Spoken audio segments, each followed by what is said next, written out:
There are few times in my life where I can say that I really played like a Grandmaster and actually mean it. This game is one of those times. I played with around 95% accuracy, and my mother said that I found several Grandmaster moves in this game, one of them being just in move number 8. This was round 2 of my match against Odin Blickravia, where he was a candidate master, had a rating of 2120, and was the favorite, but I was really trying to do a good match to try to get my dream rating of 2100. So, he started with the move E4, and I replied with C5, which is my favorite move, the Sicilian. And right now, everything was going fast. I got my knight out, but in this position, he completely surprised me and played B4, which is a very famous pawn sacrifice, kind of like the wing gambit, where you're sacrificing this B pawn with the idea being of getting the center. All right, chat. This is obviously a home preparation, so yeah, it's gonna be interesting to see what her response is. I have some nice plans. Okay, if she plays optimal, I don't have an advantage, but it's gonna be fire on the board, I'm hoping. So now I decided to take that pawn, because if you're gonna give me a free pawn, I'm gonna accept it. Otherwise, I am saying that your sacrifice was good. And he went D4 and took that center. I played D5, which I know is a move that I should do to prevent that pawn from pushing further. And here, he took the pawn, I took back, and he played the move C4. All of this was very natural, and I was thinking here for quite a little bit. Our time control was of 60 minutes plus 30 seconds, so it was classical chess, but last time that typically. I took here en passant, and after he took back and I went queen a5, threatening this knight, which, by the way, I've never played this before. I didn't know what I was doing here. I was figuring everything out on the board. He played d5, attacking my knight, and this was now very sharp. I don't know if you can hear me, but Odin definitely tricked me in the opening.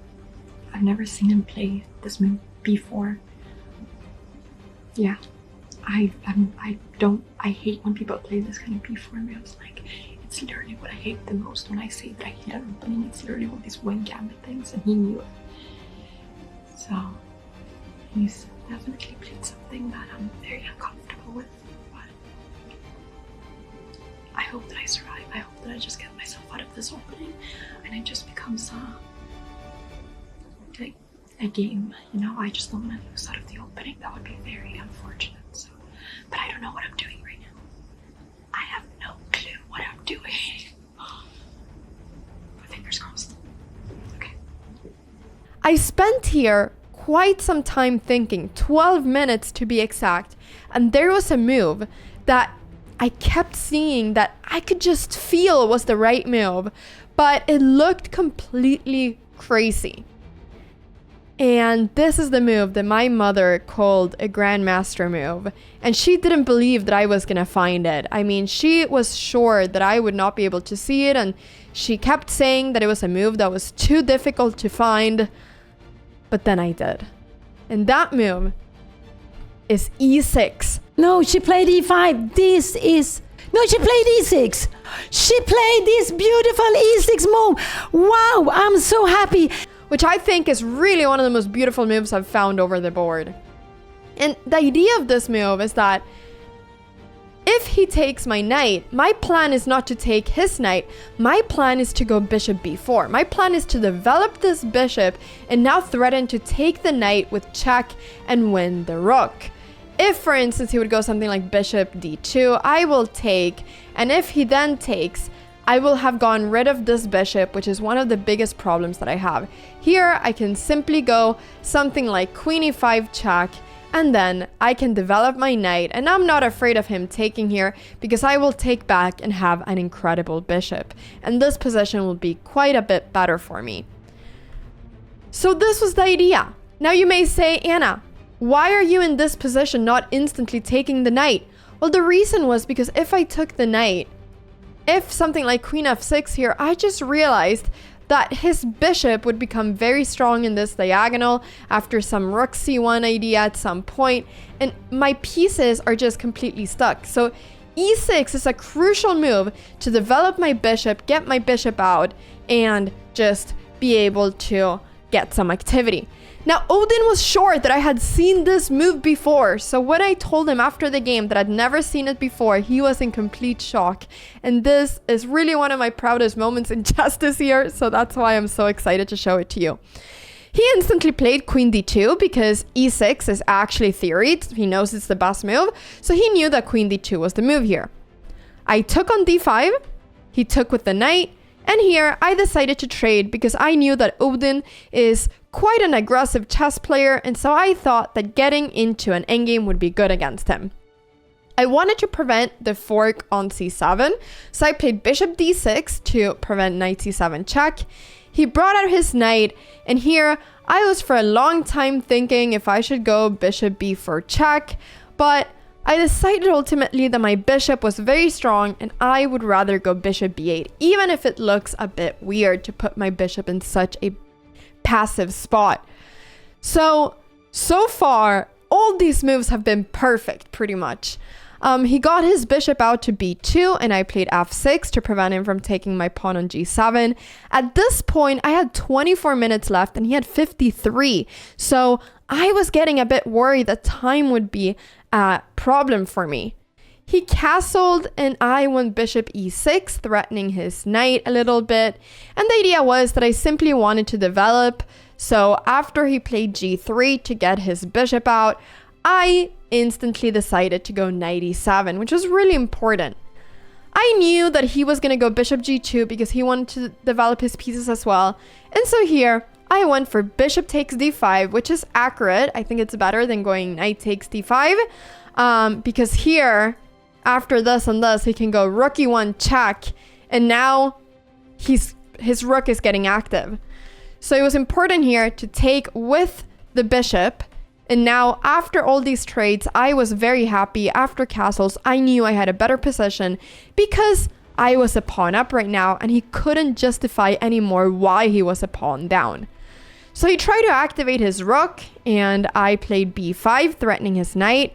He moved his knight back and I went bishop e5. This is the first mistake that I do in the game, and it's not a huge mistake, but here it would have been better to just go rook f7 immediately. But I thought that this bishop was better for him than what my bishop was, and my plan was actually that if he took, to be able to get my knight in here. He played knight f5, threatening to take on g7, and now I went rook f7, which was important. He went rook d1 to defend his rook, and now I took his bishop on b2. This is my second mistake. And now I play the move knight e5. This was my idea.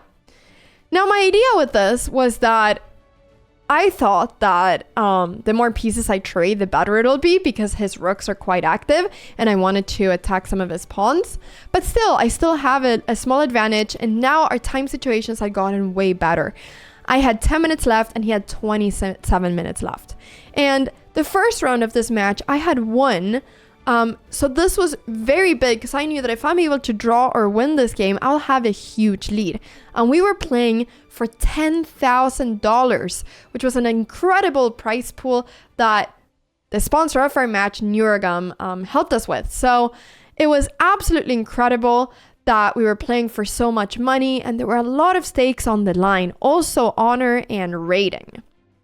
So here he went king b3 and I went a6 because he was otherwise threatening to go check and win that pawn. And I went g6, and now after knight h6 check, everybody was terrified that I would fall for a very sneaky checkmate, which goes like this. King g7 looks like a very natural move. I'm threatening the knight, but now after g5, I take it, and after takes, I must see that in this moment, rook d8 is a huge threat. So here, for instance, I can go king f8 and still be fine, but now my king is going to be a little bit worse.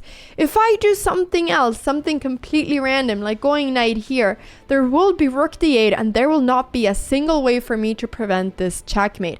And it will be a complete disaster. So this was a very important moment. However, I was lucky because I saw it, and so I decided to not get into any of that and go king e6 instead. He checked me, and I went instantly king up. I really wanted to start grabbing those pawns if I could. He checked me, and I went king f4, which apparently would have been better to go to the other side. But I went king f4, he attacked my pawn, and it was time now to play some fast moves because I only had 3 minutes left on the clock. I defended my pawn, and here he went knight g8. He really wanted to go for that pawn.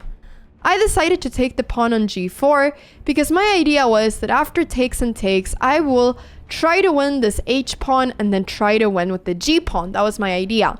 So he took the pawn on f6, and I went rook g7 to keep my g pawn and threaten this knight.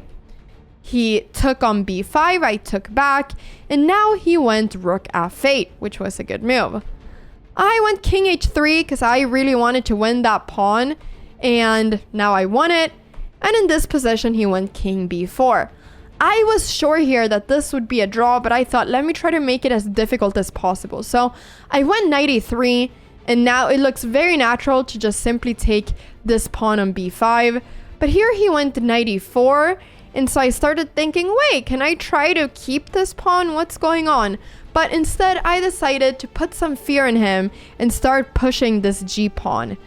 And in this position, he can absolutely just take this pawn and then just try to stay with the knight so that if I push forward, he can sacrifice the knight for my pawn and then just draw the endgame of rook versus knight versus rook, because it's a draw and endgame. Even it's very difficult to win it. Like, you have to go quite wrong to lose it. However, in this position, he got really worried about this g pawn, and he thought that there was a easier way of simplifying everything, which was to instantly take the pawn on g5. Now this looks like it's fine because after rook b8, it looks like there is no way for me to defend this pawn.